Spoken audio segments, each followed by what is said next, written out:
সীমান্তবর্তী দক্ষিণ দিনাজপুর জেলার ৬৬টি গ্রামকে ভাইব্রান্ট ভিলেজ হিসেবে গড়ে তোলার উদ্যোগ নিয়েছে কেন্দ্র সরকার। সীমান্ত এলাকার গ্রামগুলোর সামগ্রিক পরিকাঠামো ও আর্থ-সামাজিক উন্নয়নের লক্ষ্যে এই প্রকল্প বাস্তবায়িত করার উদ্যোগ নিয়েছে জেলা প্রশাসন। সীমান্তের এই সব গ্রামের উন্নয়নের জন্য প্রায় ৩ কোটি টাকা করে বরাদ্দ করা হবে। এই প্রকল্পে মূলত ৪টি ক্ষেত্রে বিশেষ গুরুত্ব দেওয়া হবে: রাস্তা, বিদ্যুৎ, টেলিকম এবং ইন্টারনেট পরিষেবার পাশাপাশি স্বাস্থ্য, শিক্ষা, কৃষি, পশুপালন সহ বিভিন্ন সরকারি পরিষেবার সম্প্রসারণের পাশাপাশি স্থানীয় বাসিন্দাদের কর্মসংস্থানের সুযোগ তৈরির দিকেও জোর দেওয়া হবে। প্রশাসনের এমন ঘোষণায় খুশি সীমান্তের মানুষেরা। সম্প্রতি বালুরঘাট ব্লক অফিস ও জেলা প্রশাসনের সঙ্গে এ নিয়ে বৈঠক করেন বালুরঘাটের বিধায়ক বিদ্যুৎ কুমার রায়, তপনের বিধায়ক বুধ রায় টুডু। বিডি অফিসের বৈঠকে উপস্থিত ছিলেন বালুরঘাটের বিডিও সোহম চৌধুরী ও বিএসএফ এর প্রতিনিধিরা। এছাড়াও জেলা প্রশাসনিক বৈঠকে উপস্থিত ছিলেন জেলা শাসক বালা সুব্রহ্মণ্যম টি, অতিরিক্ত জেলা শাসক এজাজ আহমেদ, সুব্রত মহন্ত সহ অন্যান্য প্রশাসনিক আধিকারিকরা। বৈঠকে সীমান্তবর্তী গ্রামগুলোতে প্রকল্পের কাজ কিভাবে দ্রুত ও কার্যকরভাবে বাস্তবায়ন করা যায় তা নিয়ে বিস্তারিত আলোচনা হয়। জেলার 8টি ব্লকের মধ্যে বংশীহারি ও হরিরামপুর বাদে বাকি 6টি ব্লকের সীমান্তবর্তী গ্রামগুলোকে এই প্রকল্পের আওতায় আনা হয়েছে। এর মধ্যে বালুরঘাট ব্লকে সবচেয়ে বেশি সংখ্যক সীমান্তবর্তী গ্রাম রয়েছে।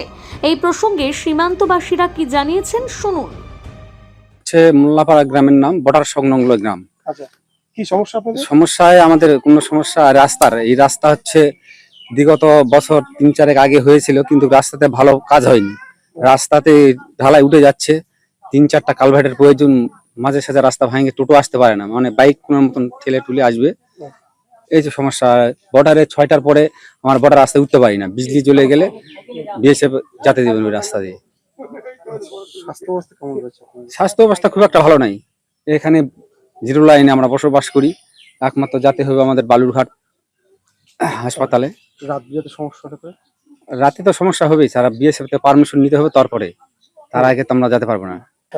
রাতে সমস্যা হয় যে বিএসএফ এরা আটক করে দেয়, যেতে দেয় না, তখন আমাদেরকে যেতে হয় মেম্বারের কাছে, প্রধানের কাছে, তারপরে আমাদের সেই সমস্যাটা মিটিয়ে দেয়।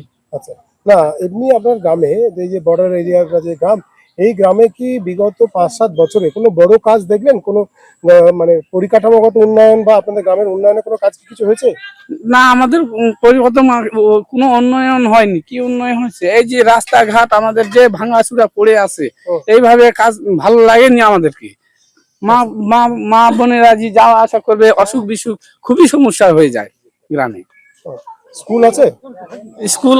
স্কুল একটা প্রাইমারি, একটা অঙ্গনারী আছে। এগুলো আমরা খুব কষ্ট করে ওখানে করেছি। না মাস্টার মশাইরা আসেন ঠিকঠাক? মাস্টার মশাই তো ঠিকঠাকই আসে। প্রসঙ্গত, অতীতে সীমান্ত উন্নয়ন তহবিলের মাধ্যমে এই এলাকাগুলোতে বিভিন্ন উন্নয়নমূলক কাজ করা হলেও দীর্ঘদিন ধরে সেই প্রকল্পে বরাদ্দ বন্ধ ছিল। এই উদ্যোগের ফলে সীমান্তবর্তী গ্রামগুলোর পরিকাঠামো উন্নয়ন ও সামগ্রিক বিকাশে গতি আসবে বলে প্রশাসনের আশা। এই প্রসঙ্গে দক্ষিণ দিনাজপুর জেলা শাসক বালা সুব্রহ্মণ্যম টি বলেন, ভাইব্রেন্ট ভিলেজ প্রোগ্রাম আপনারা জানেন, এটা আগে বিএডিপি করে আমরা খুব ভালো চিনতাম। তো বিএডিপিটাকে একটু ভাইব্রেন্ট ভিলেজ করে এসেছে। এখন গভর্নমেন্ট এটাকে আরও শক্ত করে, স্কিমটাকে আরও স্পেসিফিক করে দিয়েছেন। ওটা আমরা 66 ভিলেজ পেয়েছি আমাদের গোটা আমাদের ডিস্ট্রিক্টে 66 ভিলেজ পেয়েছি। এছাড়া আমরা জেনারেল একটা কনফিউশন হয়েছে, আমি এই জন্য ডিটেল ক্লারিফাই করছি। এটা স্যাচুরেশন ভিলেজ করে একটা কনসেপ্ট আছে। আমাদের যত ব্লকস আছে, বর্ডারিং ব্লক, ওই ব্লকে যত ভিলেজ আছে পুরোটাই স্যাচুরেশন ভিলেজ। স্যাচুরেশন ভিলেজ মানে 4টে ম্যাক্সিমাম আমরা 4টে এটা ইনফ্রাস্ট্রাকচার পয়েন্টসটা আমরা ইনশিওর করি: রাস্তা, ইলেকট্রিসিটি এবং টেলিকম কানেক্টিভিটি, মানে মোবাইল বা টাওয়ারটা ঠিকঠাক বসার, যে কোনো টেলিকম কানেক্টিভিটি এবং ইন্টারনেট কানেক্টিভিটি। এই 4টে আমরা একটা মিনিমাম রিকোয়ারমেন্ট বলি। এই 4টে আমরা ওখানে ইনশিওর করবোই সব ভিলেজে। মানে যত বর্ডারিং ব্লক আছে, আমাদের ছোটা ব্লক আছে হরিরামপুর এবং বংশীহারি ছাড়া বাকি ছোটা ব্লকে আমাদের বর্ডারিং ব্লক। ওই বর্ডারিং ব্লকে যত ভিলেজ আছে পুরোটাই স্যাচুরেশন ভিলেজ। তার মানে এই কয়েকটা ইনশিওর করতেই হবে। এর বাইরে কয়েকটা স্পেসিফিক ভিলেজ আছে, অলরেডি এটা বিভিন্ন সার্ভে করে এটা গভর্নমেন্ট অফ ইন্ডিয়া চিহ্নিত করেছে 66 ভিলেজ। ওটা আমাদের গোটা স্টেটে ডিস্ট্রিক্টে 66 ভিলেজ আছে আমাদের। ওইটাতে স্পেসিফিক আরও ডিটেল কাজ হবে, মানে বিভিন্ন ধরনের ওখানে গ্যাপ ফান্ডিং, ওখানে অন্য কোনো স্কিম থেকে আমরা করতে পারছি না ওই ধরনের কিছু স্কিমগুলি ওখানে ডিটেল হবে। Livelihood, mainly government of India এবার ফোকাস করছে লাইভলিহুড উপরে। ওখানে বর্ডারিং ভিলেজে যারা আছেন ওনাদের আর্থিক অবস্থাটা বাড়ানোর জন্য কী কী করা যায় ওটার জন্য আমাদেরকে একটা প্ল্যান বানাতে বলছেন, একটা সাস্টেনেবল প্ল্যান। ওটা ওখানকার লোকাল মানুষ এটা উপকৃত হবে।